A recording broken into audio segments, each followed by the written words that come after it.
ሰላም ይሕዋት ሰላም ክትሉ ትምኒተይ እዩ ናይ ሎማዓንቲ ምፅያ ዘለኹ ከዓኒ ናይ ፋስቲንግ ትብል ክልተ ስቶሪ ክነግረኩም እየ ዘጋጠመኒ ማለት እዩ ንዓይ ዝረኣኹ ብዓይኒ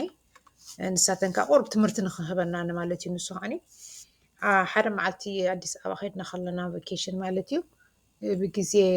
ፆም እዩ ነይሩ ሕጂ ፆም ስለተባሃለ ኩሉ ስቶራትን ገለምለ እንዳስጋን ገለ እንዳዓፅዩ ዘሎ ሽዑ እቲ ምግብታት ተቐሪቡ ማለት እዩ ሽዑ ሪኦ ኣለኹ እዚ ምግብታት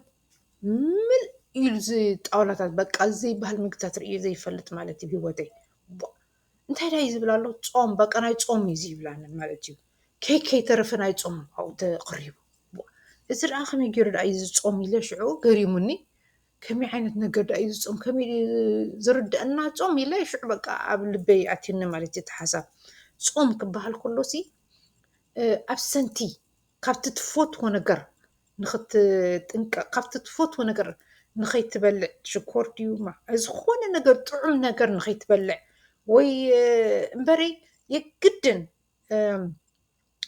ነዚ ናይ ፀባ ወይ ሚት ፕሮዳክት ስለዝኾነ ጥራሕ ኣይኮንካን ትገድፎ እቲ ዝበለፀ ምግቢ እንዳውን ኮኒ ናይ ፆም ሕጂ ንሕናሲ ካብቲ ፆም ንኸይንበልዕ ዳ ኢና ክንፆም ዘለና እምበር ንክጎድለና ዳ ኢና ክንፆም ዘለና እምበር ጥራሕ ናይ ሚትን ስለ ናይ ተኣሽሙ ስለ ዘይበልዐና ጥራሕ ኣይኮነን ናይ ፕሮዳክት ናይ ፀባ እቲ ኬክ ከም ስርዓት ከመይ ዝበለ ኬካት ይስራሕ እዚ ፆም ኣይኮነ እዚ ትሩሊ ሸይጣን ዝጥቀመሉ መገድታት እዩ እሱ ካብዚ ወዲ ከምዚ ስኒ ከነልልዮ ኣለና ከም ክርስትያን መጠን ፆም እንታይነት ናይ ፆም ስኒ ክርዳእና ኣለዎ ቀዳምነት እቲ ፆም ክበሃል ከሎ ንእግዚኣብሔር በቃ ኣምላኽንሰይ ስፒሪቹዋል ቮይድ ኣብ ውሽጥና ከሎ ስኒ ኦንሊ ጋድ ክን ፊል ኢት ኣምላኽ ጥራሕ ክመልኦ ኣለዎ እቲ ፅምኣት ኣብ ውሽጥና ዘሎ ማለት እዩ ሽዑ እቲ ፍቅርና ንጎይታና የሱስ ክርስቶስ ንገልፀሉ ኣለና ማለት እዩ ምስኡ ከዓኒ እቲ ናህና ሓጢኣት ኤግኖሎጅ ንክንገብር ምስ እግዚኣብሔር ንክንቀርብ ንፀሎትና ንክሰምዐና እዚ እቲ ምስጢር ናይ ፀሎት ናይ ፆምን ፀሎትን ብሓንሳ እዩ ዝኸይድ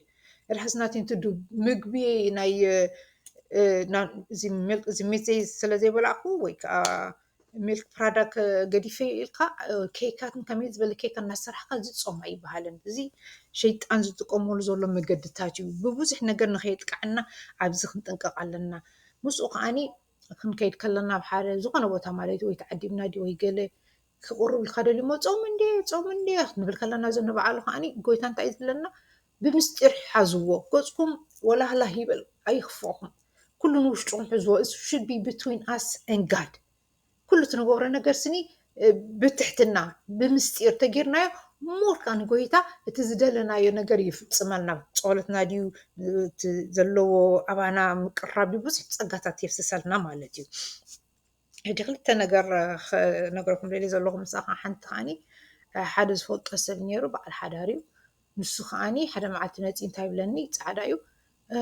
ጓል ዓድኺ ሎማዓንቲ ምስ ሓንቲ ጓል ዓድኺ ይወፅእ ኣለኹ ይብለኒ ማለት እዩ ንዓይ ሕጂ ኣነ በዓል ሓዳር ምዃኑ ፈልጥ እየ ያው ሰበይቱ ምስኡ ይነበረትን ኣብ ካልእ ዓዲ እያ ነይራ ድሓረይ ገሪሙኒ እወ ወፂና ሲ ሕጂ ካብ ልዓ ወፂና ናብ ሓደ ሬስቶራንት ኢሉኒ ፆም የላትኒ ኢሉኒ ድሓረይ ገሪሙኒ እዋ ከመይ ገይራ ዳ እሞ ፆም ትብለካ ዘላ ምሳኻ እንዳወፀት ምሳኻ እንዳደቀሰት ከመይ ገይራ ዳ እሞ ትፀውም ዘላ እሞ ከመይ ጌርክ ትፆም ኣለኺ ፎርኒኬት እንዳገበርክ ዶ ይበልካያን ኢለዮ ድሓር ሲሒቑ ማለት እዩ ሕጂ እዚ ንባዕሉ እቲ እንታይ እዩ ይርድአና ዲ ዘሎ እቲ እንታይነት ናይ ፆም ወላስ ስኢልካ ትፆም ከም ባህሊ ዲና ወሲድናዮ ፆም ክበሃል ከሎሲ ከመይ ጌርናስ ምስ እግዚኣብሔር ንክንቀርብ ከመይ ጌርናስ ክንነፅህ ከመይ ጌርናስ ሓጢኣትና ቅረኽ ንክብለና ጎይታ እቲ ፆም ዝበሃል እምበረይ ፆም እንዳፆምካ ኣብ ሓጢኣት ትወድቕ ኮንካ ብሰብ ትዛረብ ኮንካ ንሰብ